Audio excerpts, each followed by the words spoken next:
5টি ব্যাংক, একটি হচ্ছে এক্সিম ব্যাংক, গ্লোবাল ইসলামী bank, first security bank, union bank এবং সোশ্যাল ইসলামী ব্যাংক। এই 5টা ব্যাংকে আমানতকারীদের জন্য বিশাল সুখবর।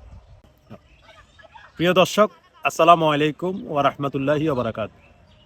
5টি ব্যাংক, বাংলাদেশের ইতিহাসে 5টি ব্যাংক বিলুপ্ত করে নতুন একটি ব্যাংক গঠন করা হয়েছে, যার নাম সম্মিলিত ইসলামী ব্যাংক। এই ব্যাংক নিয়ে ধোঁয়াশা, গ্রাহকদের মধ্যে ধোঁয়াশাই কাটছে না। আজকে তারা চূড়ান্ত স্কিম, টাকা দেওয়ার চূড়ান্ত স্কিম প্রকাশ করেছে। আপনাদের সামনে আমি এই স্কিমটা আজকে দেখাবো, সবাই পাশে থাকবেন। 2 লাখ টাকা জমা আছে এমন আমানতকারী যে কোনো সময় টাকা তুলতে পারবে। বড় আমানতকারীরাও 2 লাখ টাকা তুলতে পারবে। পরবর্তীতে 3 মাসে একবার করে 1 লাখ টাকা করে তুলতে পারবে। এফডিআর এর ক্ষেত্রে 3 মাস মেয়াদি আমানত 3 বার স্বয়ংক্রিয়ভাবে নবায়ন হবে।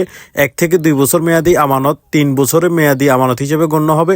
4 বছরের বেশি মেয়াদি আমানত নির্দিষ্ট সময় শেষ হওয়ার পর উত্তোলন করা যাবে।